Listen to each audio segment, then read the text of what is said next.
श्रीयतिराजाय विवेकानन्दसूरये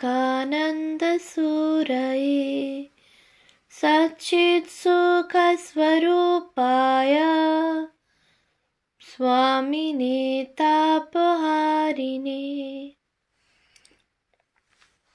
পূজনীয় স্বামী অবজোজানন্দজির লেখা স্বামীজির পদপ্রান্তে গ্রন্থ থেকে পাঠ, পৃষ্ঠা সংখ্যা 120।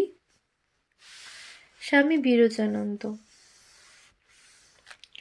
1929 খ্রিস্টাব্দে মিশনের কয়েকটি গুরুত্বপূর্ণ সমস্যা সমাধানে বিরজানন্দ তাঁহার ধৈর্য, সহিষ্ণুতা ও শান্ত বিচারবুদ্ধি দ্বারা সংঘ পরিচালনে প্রভূত সহায়তা করিয়াছিলেন।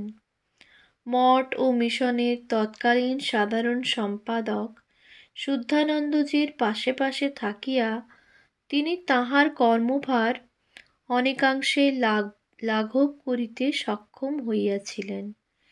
এই কালে উদ্বোধন কার্যালয় তথা বাগবাজার মঠ ও নিবেদিতা বিদ্যালয়ের পরিচালনা ভারও বিরজানন্দকে গ্রহণ করিতে হইয়াছিল। 1930 খ্রিস্টাব্দে শুদ্ধানন্দজির অসুস্থতার দরুন মঠ ও মিশনের সাধারণ সম্পাদকের দায়িত্বও 1 বৎসর বিরজানন্দের উপর ন্যস্ত ছিল। অতঃপর 1934 খ্রিস্টাব্দে স্বামী অখণ্ডানন্দজি মঠাধ্যক্ষ নির্বাচিত হইলে বিরজানন্দজিকেই মঠ ও মিশনের সাধারণ সম্পাদকের কর্মভার স্থায়ীভাবে গ্রহণ করিতে হয়। সারা পৃথিবীব্যাপী শ্রীরামকৃষ্ণ জন্মশতবার্ষিকী মহোৎসব তাঁহার সম্পাদকত্বকালেই অনুষ্ঠিত হয়। এই উপলক্ষে 1937 খ্রিস্টাব্দে কলিকাতায় আহুত বিশ্বধর্ম মহাসম্মেলনে শ্রীরামকৃষ্ণ মঠ ও মিশনের পক্ষ হইতে বিরজানন্দজির একটি হৃদয়স্পর্শী বাণী পঠিত হইয়াছিল। শতবার্ষিকী উৎসবের সূচনায় ও সমাপ্তিতে মঠে যে 2টি সাধু সম্মেলন হইয়াছিল, উহাতে তাঁহার স্বলিখিত অভিভাষণ গদ্যয় সংঘের সাধু ব্রহ্মচারীগণের সম্মুখে সত্যই এক নূতন আলোকসম্পাত করিয়াছিল।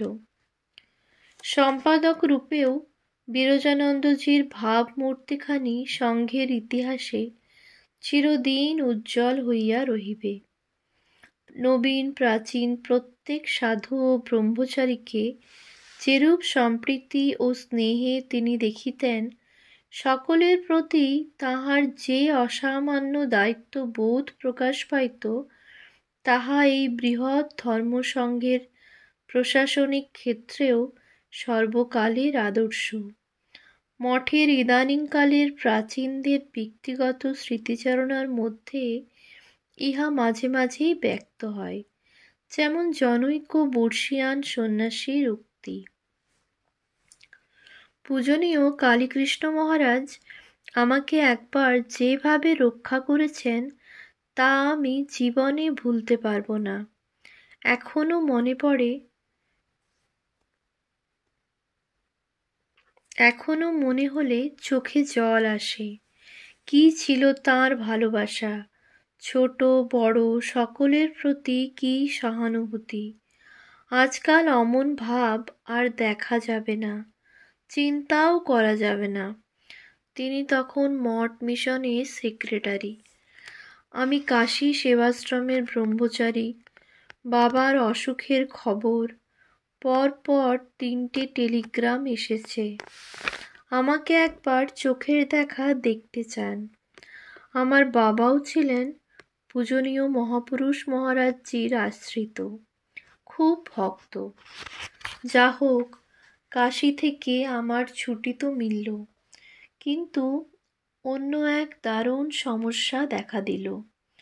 তখন স্বদেশী আন্দোলন চলছে। আমাদের বাড়ি যে অঞ্চলে, সেখানে তখন পুলিশের খুব ধরপাকড় হচ্ছে কারণে অকারণে। ওই দিকটাতে সে সময় স্বদেশীর হাওয়া দারুণ বইছে। বিশেষত আমি যেখানে যাব সেখানে যুবকদের ওপর পুলিশ সিআইডি কড়া নজর রাখছে। আমি বেলুড় মঠে গিয়ে কালীকৃষ্ণ মহারাজকে বাবার কথা এবং আমাকে তিনি একবার দেখতে চাচ্ছেন এইসব খবর বললাম। উনি শুনেই আমাকে যাওয়ার অনুমতি দিলেন। আশ্চর্য ব্যাপার এই যে আমার মনের ওইসব পুলিশের আতঙ্কের কোনো কথা কিন্তু তাকে মুখ ফুটে জানাইনি। আমার ভয়ভীতি আমারই মনে চাপা ছিল, কিন্তু এমন অহেতুক করুণা আর অন্তর্দৃষ্টি তাঁর। আমার মুখের দিকে তাকিয়েই বললেন, কিছু ভয় নেই তোমার। আমি একখানা চিঠি লিখে তোমার হাতে দিচ্ছি। কোথাও কোনো অসুবিধায় পড়লে ওই চিঠিখানি বের করে দেখাবে। পুলিশ টুলিশ কেউ তোমাকে কিছুই বলবে না। তোমার সব দায়িত্ব আমারই।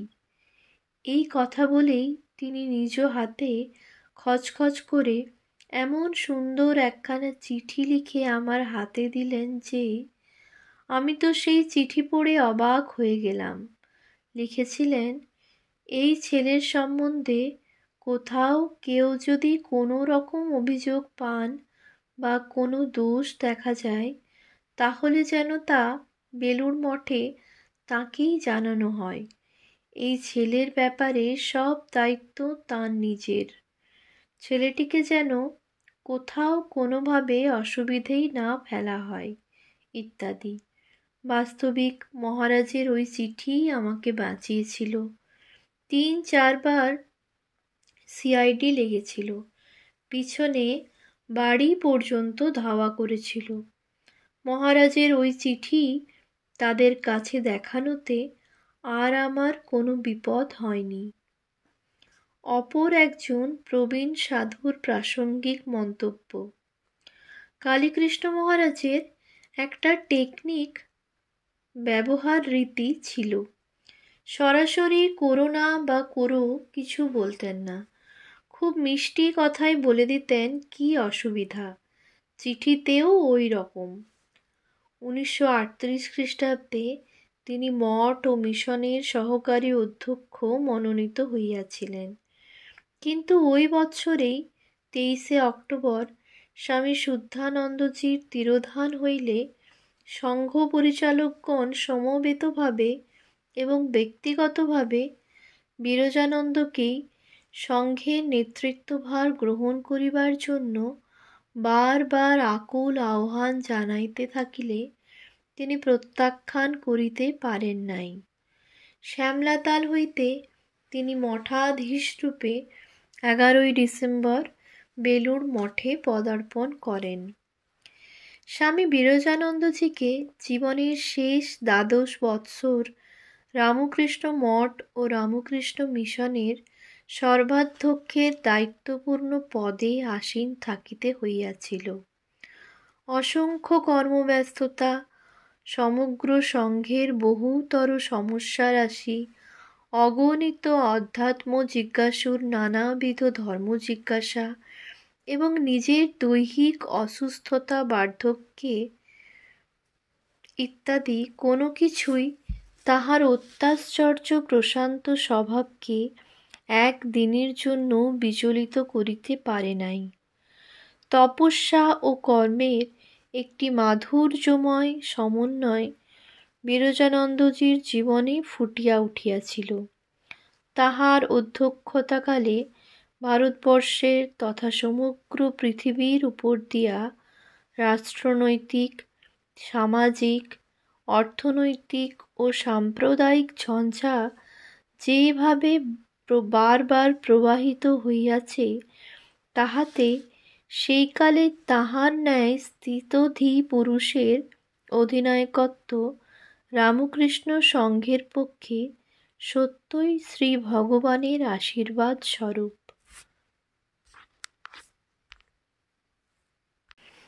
Swami Virajananda, besides having his spiritual training at the feet of the Holy Mother, had served Swami Vivekananda personally and had long worked in the mott and mission in various important capacities.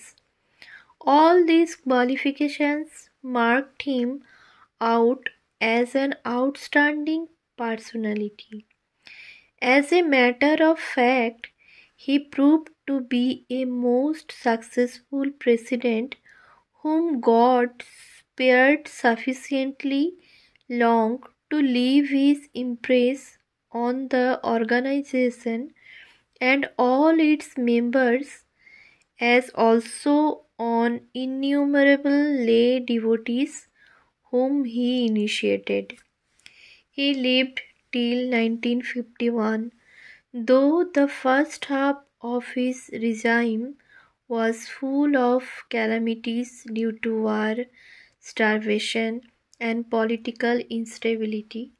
It was indeed a blessing for the organization that it had at the helm such a cool and level-headed monk to direct its spiritual life during the critical period. History of Ramakrishna Math and Ramakrishna Mission, page number 278. মঠাধ্যক্ষের গৌরবমণ্ডিত আসনটিত থাকিয়া দেশ বিদেশের কত শত মানুষের পূজা সম্মান লাভ করিয়াও তাহার দৈনন্দিন জীবনধারা ছিল অতিশয় অনাড়ম্বর ও কৃচ্ছতাময়।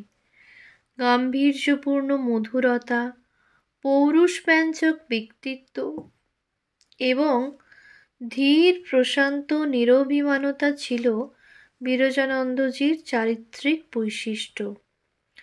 উজ্জ্বল আয়তচক্ষের স্নিগ্ধ প্রশান্ত দৃষ্টি সমীপাগত সকলকেই গভীরভাবে আকৃষ্ট করিত। ধর্মগুরুরূপে তিনি সহস্র সহস্র নরনারীগণের আধ্যাত্মিক জীবনকে পরিচালিত করিয়াছেন। নিজের বার্ধক্য, ব্যাধি, পীড়া ও শরীর ধারণের জন্য অপরিহার্য বিশ্রামটুকু পর্যন্ত দিনের পর দিন প্রসন্ন চিত্তে উপেক্ষা করিয়া ব্যথিত, ক্লিষ্ট, সংশয়ার্ত মানুষের দুঃখ বেদনার কাহিনী তিনি শুনিয়াছেন।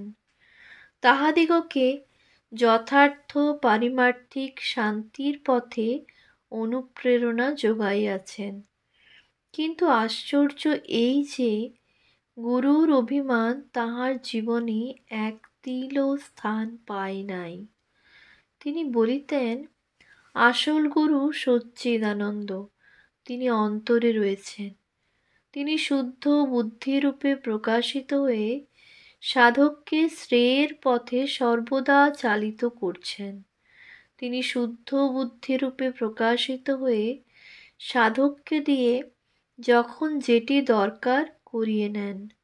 গুরুর এই আসল স্বরূপ সর্বদাই শিষ্যের মধ্যে আছেন। গুরুর স্থূল দেহের অদর্শনের পরও এর অভাব হয় না। এই প্রসঙ্গে জনৈকের একটি প্রাণস্পর্শী স্মৃতিচারণ এখানে প্রকাশযোগ্য। অর্বাচীনের মতো মহারাজকে বিরজানন্দজিকে জিজ্ঞেস করেছিলাম, মহারাজ, আপনার শরীর এখন এত খারাপ, 101, 102 ডিগ্রি জ্বর হচ্ছে, অথচ আপনি সেই সকাল 9টা থেকে বেলা 2-2:30 পর্যন্ত দীক্ষার জন্য বসেন।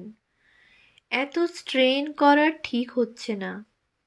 মহাপুরুষ মহারাজ তো শেষের দিকে বিছানায় বসেই একসঙ্গে অনেককে দীক্ষা দিতেন। আপনিও মহারাজ ওই রকম করুন না কেন?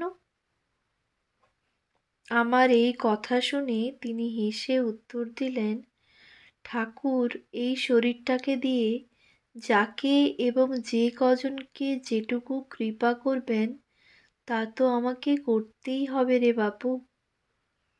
দেন why should I be in হারি?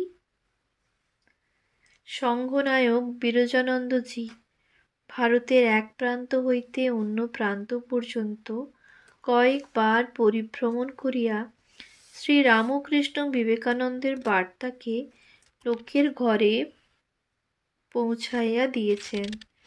যখনই যেখানে তাহার পদার্পণ হইয়াছে, জাতি ধর্ম নির্বিশেষে পুরুষ নারী বালক বৃদ্ধ আসিয়া তাহাকে ঘিরিয়া ধরিয়াছে। স্ব স্ব ভাব অনুযায়ী শান্তি ও সান্ত্বনা লইয়া ফিরিয়া গিয়াছে।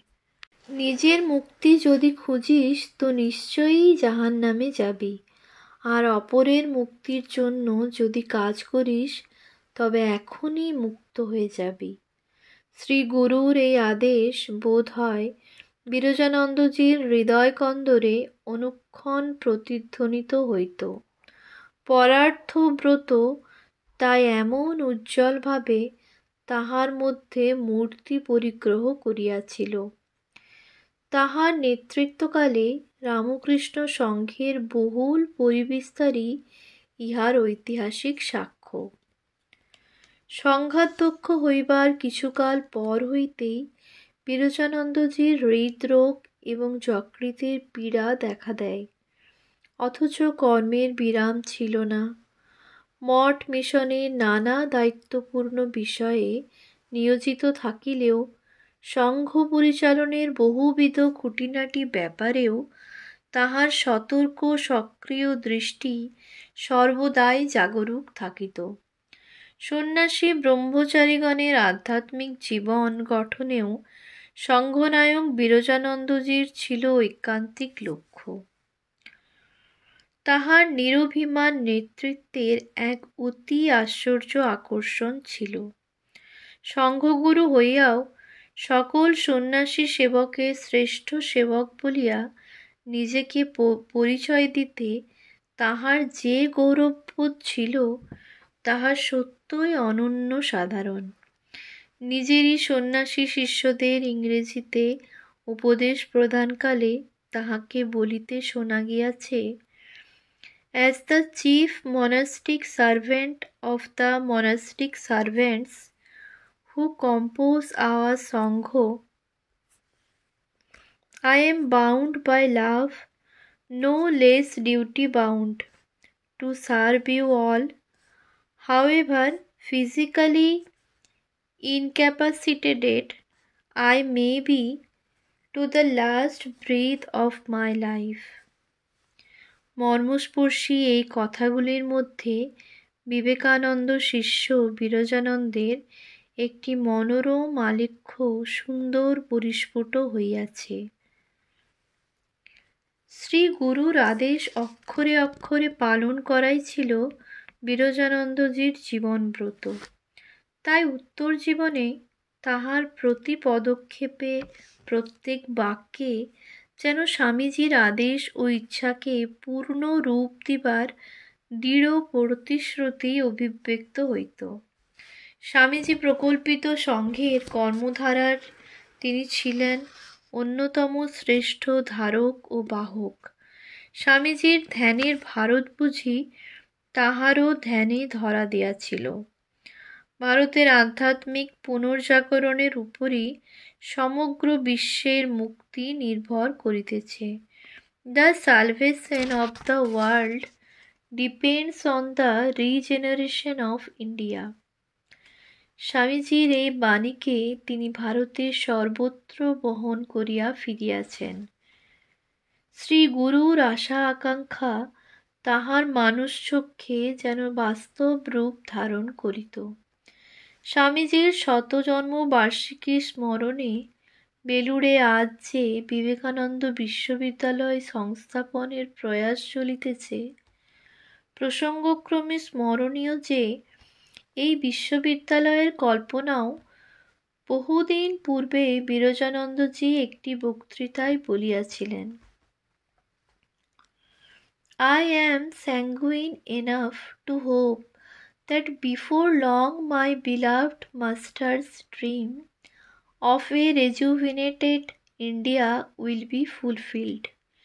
A few years back, no one could think that a magnificent temple in memory of Sri Ramakrishna would quickly rise on the bank of the Ganges at Belur as directed by Swamiji, and the mission is taking steps to establish a residential college there. Perhaps as the nucleus of the university, foreshadowed by his prophetic vision. আমি সুনিশ্চিত বিশ্বাস করি যে আমার প্রিয়তম আচার্যের জাগ্রত ভারতের আকাঙ্ক্ষা পূর্ণ হইবেই। বেলুড়ে গঙ্গা তীরে প্রতিষ্ঠিত স্বামীজি প্রকল্পিত এই শ্রী রামকৃষ্ণ মন্দিরের কথা কয়েক বৎসর পূর্বে কেই বা ভাবিতে পারিতেন। মিশন আজ তো সেখানে আবাসিক বিদ্যামন্দির প্রতিষ্ঠার উদ্যোগও করিতেছেন।